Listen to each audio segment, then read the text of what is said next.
The Bliss Business Podcast, the show about empathy, connection, and consciousness in business. Today's episode is brought to you by Zero Company, your paid search, social media, and programmatic ad experts.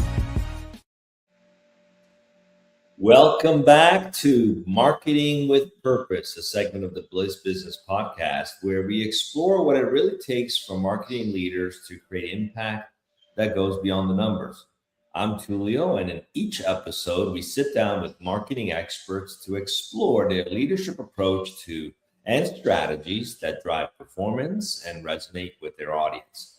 Together, we'll dive into what's working, what's not, and how purpose and empathy can transform the way brands connect with people.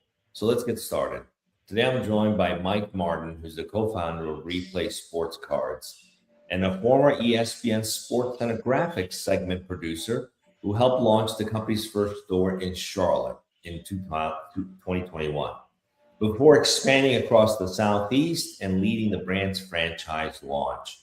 Focused on building welcoming, community-centered experiences, Mike has helped Replay evolve beyond the traditional card shop model by blending in store retail, live streaming, digital engagement, and community building into one connected customer experience. Through initiatives like Replay Gives Back and monthly in-store trade nights, he continues to emphasize the power of authentic connection in modern retail. We're going to explore why human connection still wins in a data-driven retail world. And I'm excited to dive into how community, storytelling, and experience continue to shape the future of retail. It's great to have you with us, Mike. Thank you for having me. I appreciate it. Before we dive into our conversation, I'd love to hear why human connection still wins in a data-driven retail world. The topic you chose to explore with us today, why is that so relevant today, you think? Yeah, I mean, it's really been the pillar of what Replay Sports Cards is since our inception. So we launched our first shop in March of 2021, so 5 years ago, and that was during COVID, right? So a lot of people were going from brick and mortar onto online. And for us, we really, with the card hobby, the sports card hobby, we saw a meaning for the personal connection, right? Everyone was itching to get back to hold the card in their hand, to trade with their friends in the community. And so when I moved to Charlotte, there really wasn't a shop that was able to do that had the space to sit down, hang out, and just enjoy the hobby that is sports cards. And so I think a lot of shops are moving towards more of an AI and, scan your card at the kiosk and that's how much we'll pay you, where the in-person one-on-one negotiations and interactions, it's priceless. And you can only get that in person. And so it means everything to me. We still do a ton of AI and the data-driven stuff on the back end to make sure we're running smoothly, but customer facing, we want to make sure everything is so personable. And so that's a big pillar and one of the most important things we do at Replay. Nice. Hey, look, haggling, that whole game back and forth, that's part of the fun. Take away the fun. Yeah. Now, CMOs, heads of marketing, they're often pulled between near-term campaign results and long-term brand building. It's always this big balance, right? So how do you ensure that your marketing strategies stay aligned with the company's growth goals? And where do you find the biggest friction points in making that happen? Yeah, I mean, for us, we really, almost everything we do is long-term. So our revenue goals, our sales goals, our marketing strategy, everything is for the long term.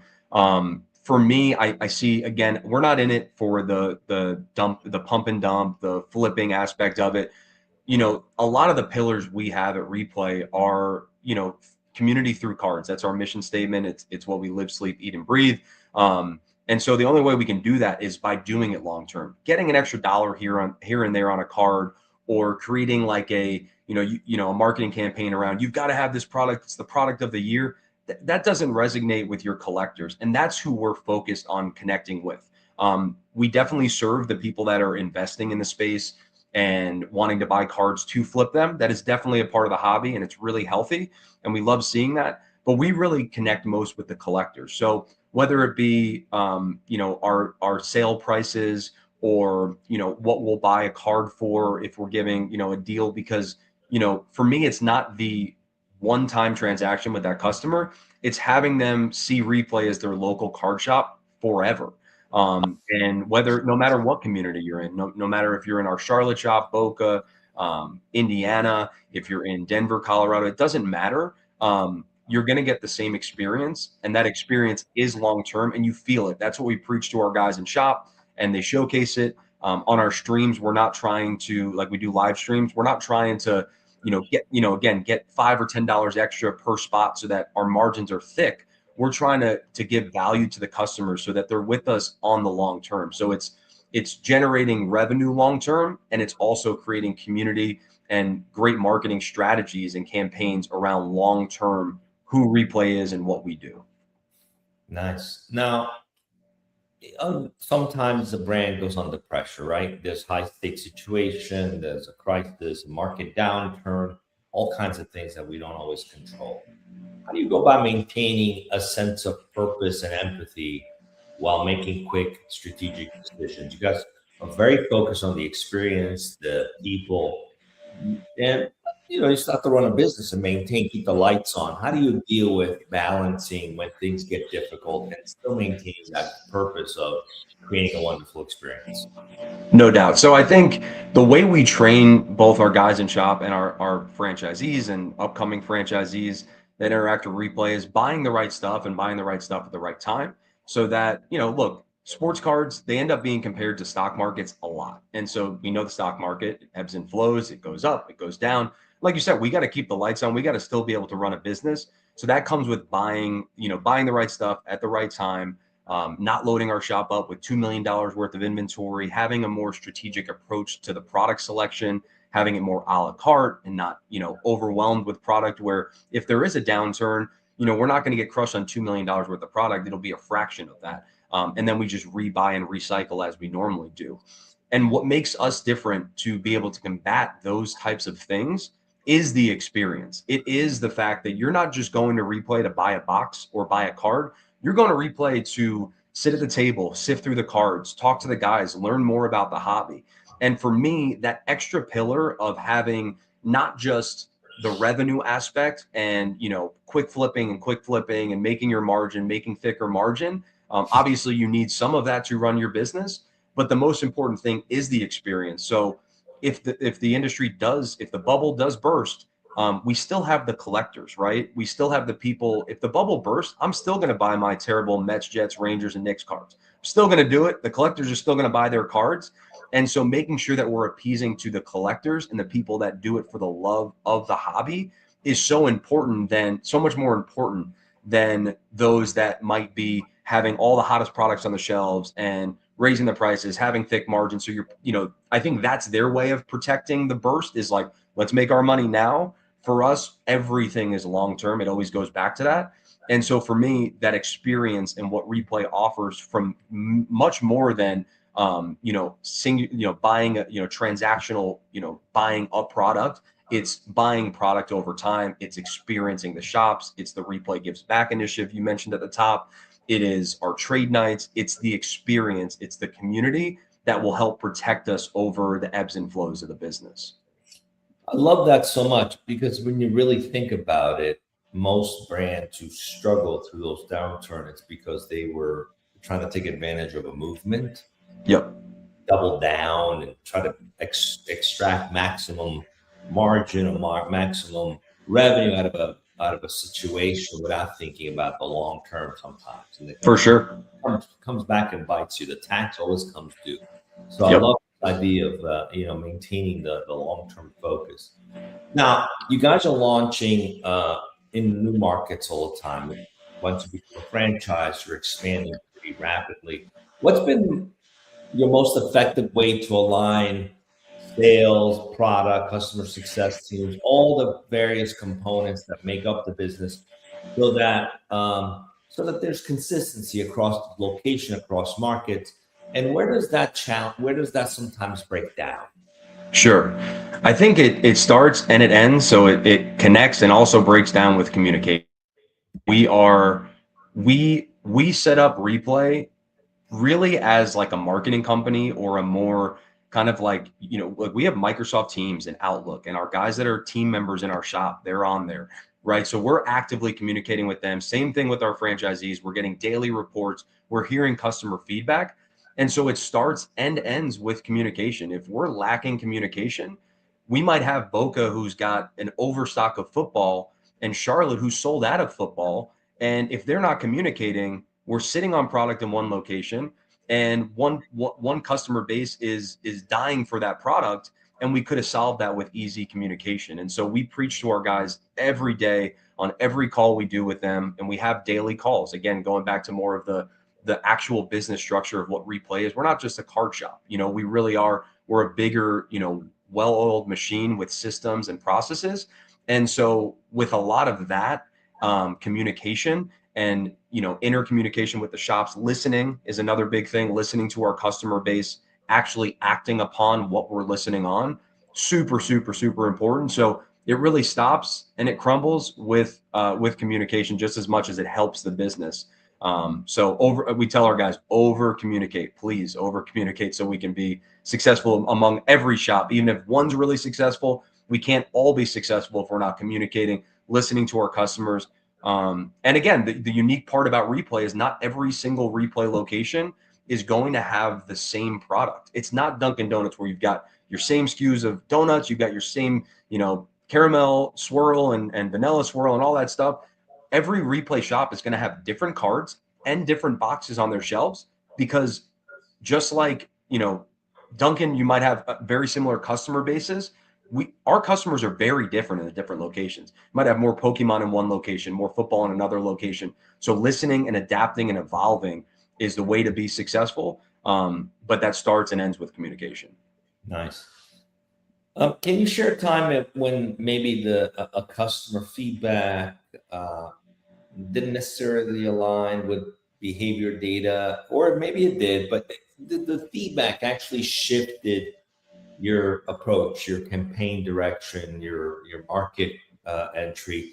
And what has that taught you about balancing real life feedback and intuition versus analytics? Sure. Yeah. So, we listen to probably each of those things 50-50.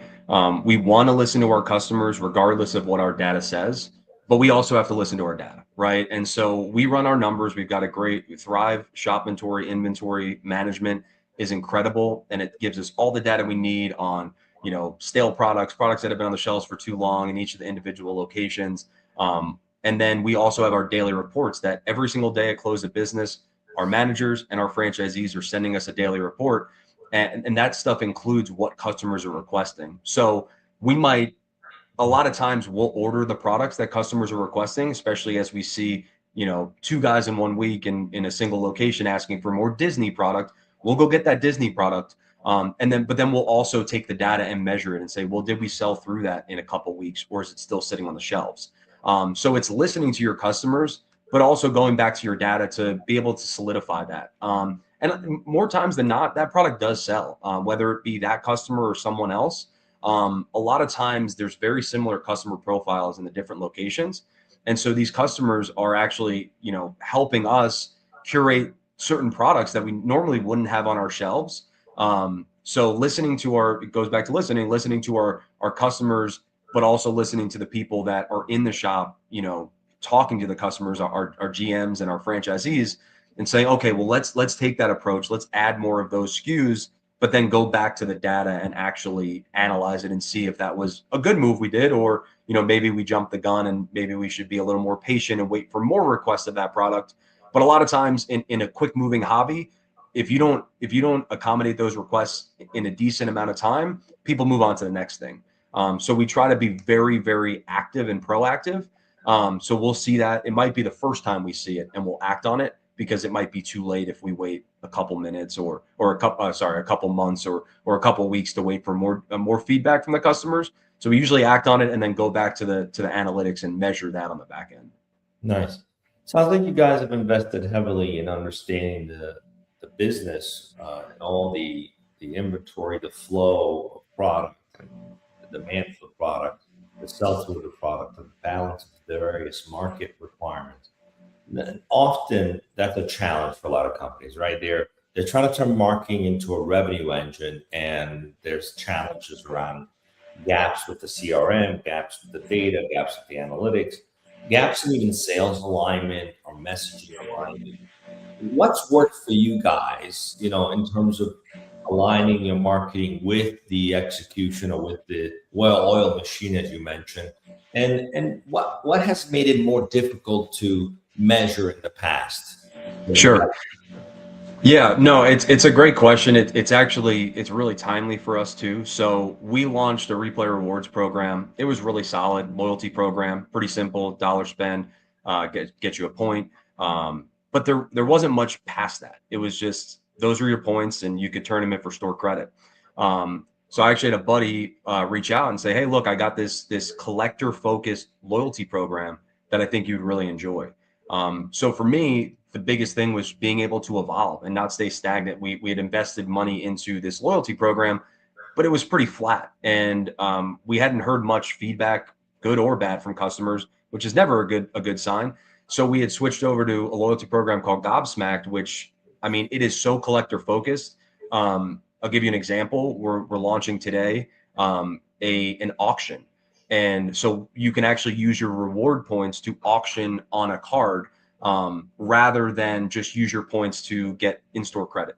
It's great and it gives value. And some customers will always use that feature and just redeem it for store credit. And that's totally fine. But there's a lot of people that want more. And so that helps us shape, that gets us more customers that will say, hey, I'm going to go buy that box at Replay because I know that I'm going to get the points for it. There's a great app and it's super intuitive. And just hearing feedback from our customers, it's been, I've never heard feedback on our first loyalty program, and the feedback for this one has been incredible. We could do different repacks, mystery packs, where they could actually use their reward points to open a mystery pack. I've never been a fan of mystery packs. I think they're misleading. I don't love them, but you're using points, not actual USD. So I feel better about it, and we'll add a ton of value to that for the customer. And again, hear them out. If they don't like it and they use their points and they're upset about it, maybe we won't do it again. But it's evolving, that evolution. Shopify does a great job of giving us our customer data, but we weren't really doing much with it. So we're a lot heavier over the last few weeks on email marketing, SMS marketing, amplifying and teaching people about the new loyalty program, which again, we're going to get the customers in the door because it's a hobby.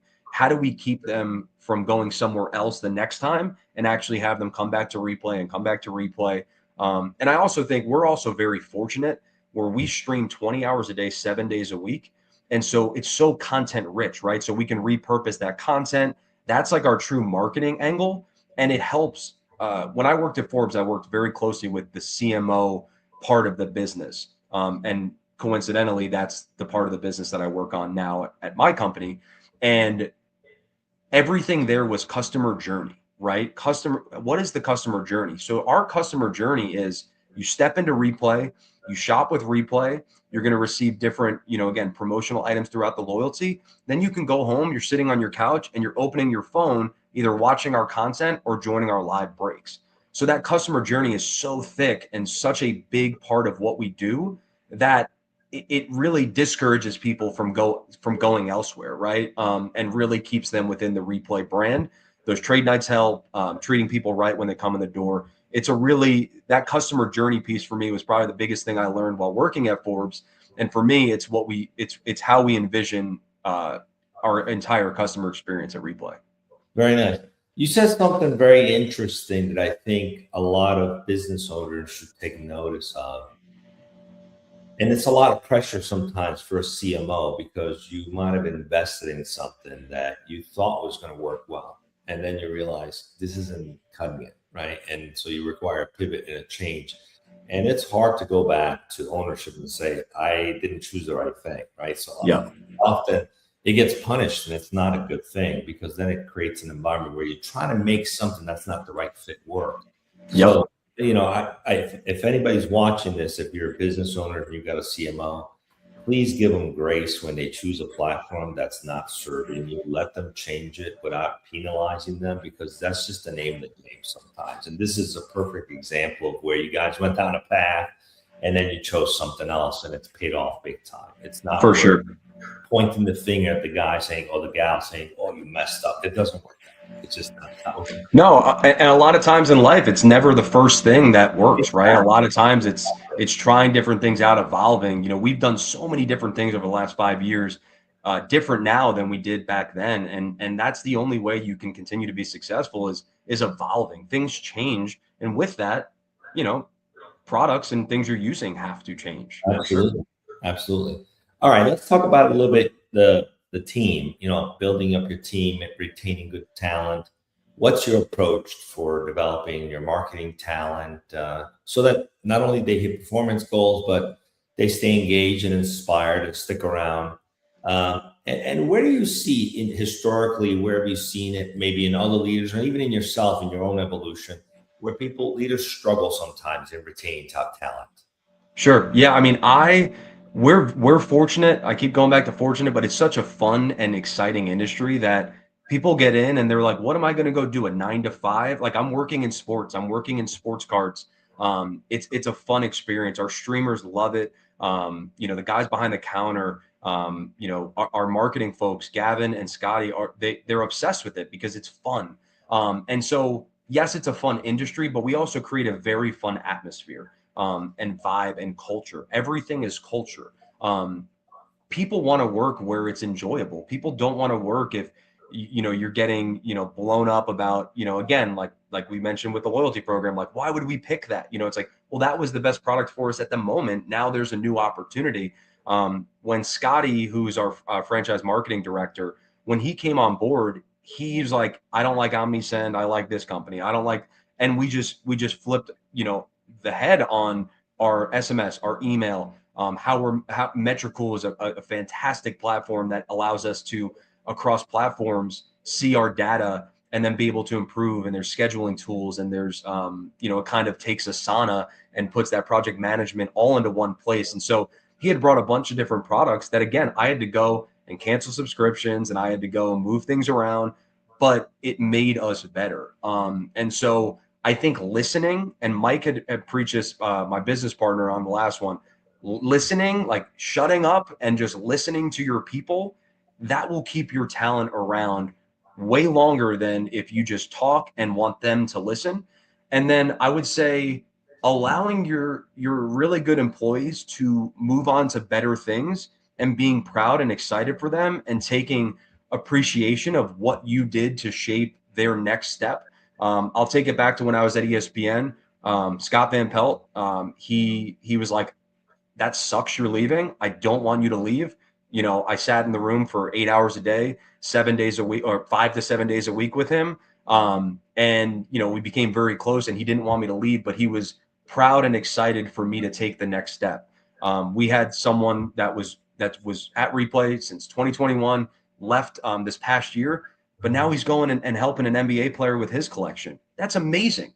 That's your next step. Yeah. We're so proud of you, and having the right people behind them to be able to be proud of them, and not be like, damn, we missed a good one. How are we going to do this? No, setting up systems in place so people can, you know, outgrow. And then those that want to stay at the company continue, like our sales associate in Boca, he now runs all of our inventory after 3 years, right? So promoting within, allowing people to go explore other opportunities and being happy for them, and just creating a culture that people want to be there and want to rep Replay, or Replay over here. People want to rep Replay and be a part of something that's bigger, is really, really important. So we love our people, they love us. And that's, I think, the biggest way to win is create like a family culture in your business. It's such an important element to how you show up with clients, because if you're selling an experience that's rooted in nostalgia and in history and customs, you know, things that are meaningful to collectors, right? But then you have employees that are not excited or happy or feel inspired or supported. They'll feel that. The customers will feel that. Oh, yeah. You know, and that you can campaign all you want. That you can't hide. You know, it'll show up at the store. So it's wonderful that you guys do that. And that requires tremendous purpose, being purposeful, a lot of empathy. listening. You mentioned listening a lot, which is very closely tied to being empathetic. So I'm curious, as our final question here, how does purpose and empathy shape the way you approach marketing today? And maybe share with us a personal story where the work you did had a meaningful impact either on a customer or an employee. You shared a couple of stories about the employees who had growth opportunities. How is those two things, being purposeful and always being empathetic, helping you in how you approach the market? Sure.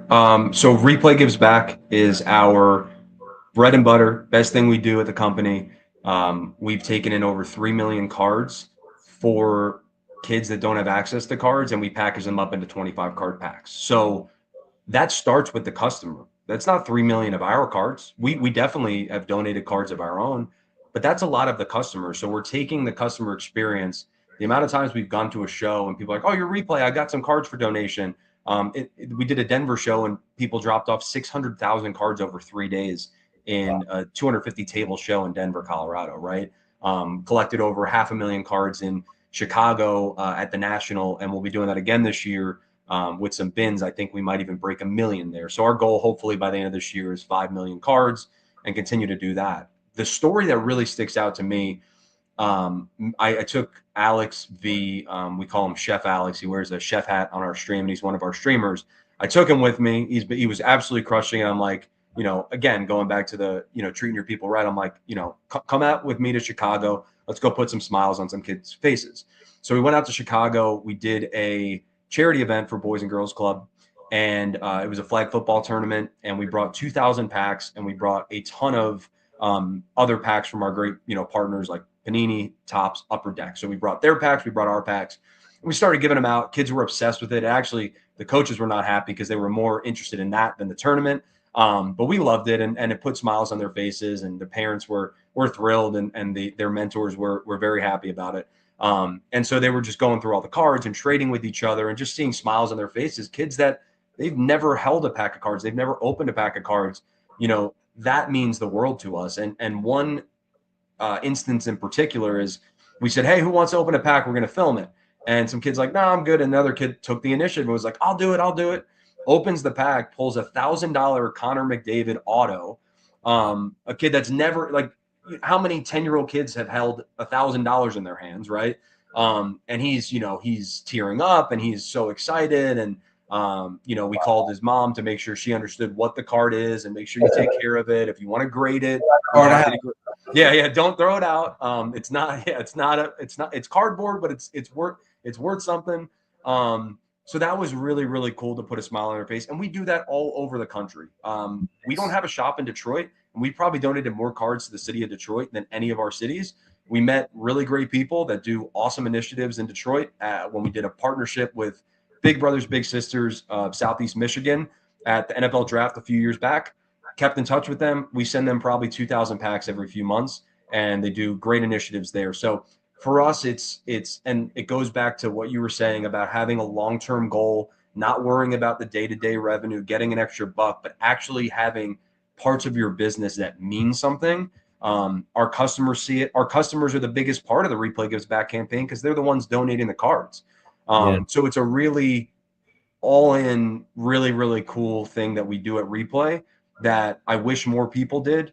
And we'll continue to do it and continue to raise our goals and get more drops. We got one coming up this week in Charlotte, and we've got another one in Denver the following week. So we're continuing to give back to the community.